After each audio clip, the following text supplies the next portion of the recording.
Good news if you're one of the 1.5 million workers on the minimum wage. The salary will go up by $18.70 a week thanks to the Fair Work Commission. But no one is happy, not employers nor the unions. I'm joined by Ewan Hannon, industrial relations commentator for The Australian.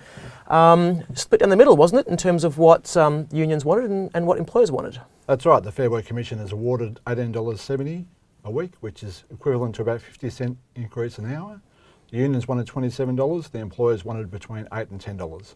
So at the end of the day, no one's really happy, both sides are complaining. Right, so what were the arguments on both sides? Well, the unions said to keep up with the cost of living, to keep up with falling standards, they want the increase to be $27, a lot higher. They say this doesn't take into account the hits workers are going to suffer as a result of the budget. On the other hand, the employers are saying they wanted to keep wages lower at about $8 to $10, saying it's going to add pressures to their business. Right, so, but in a way that's probably quite common, right, for the Fair Work Commission to split that down the middle in terms of what business wants and what employers want. Yeah, traditionally, in many years, the Commission has gone down the middle, even though in this case they were quite upbeat about the economic outlook, the outlook for inflation, for employment. They raised concerns about youth unemployment continuing to be too high, but they said inequality had continued to increase, so there needed to be an increase above inflation. In this case, they've awarded a 3% increase, which is slightly above the forecast inflation of 2.9%.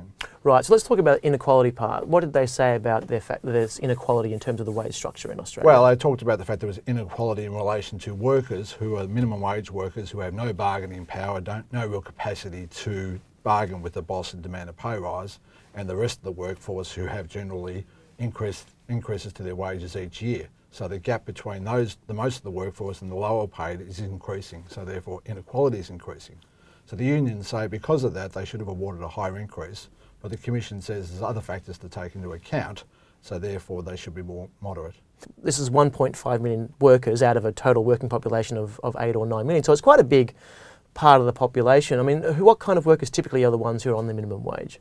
Well, we're talking about people who are cleaners, people who work part-time, people who are quite, not particularly well off. There's also people who are just specifically reliant on the award system and don't have any bargaining power, as I said. Does this kind of increase end up flowing through to general wages across the rest of the economy?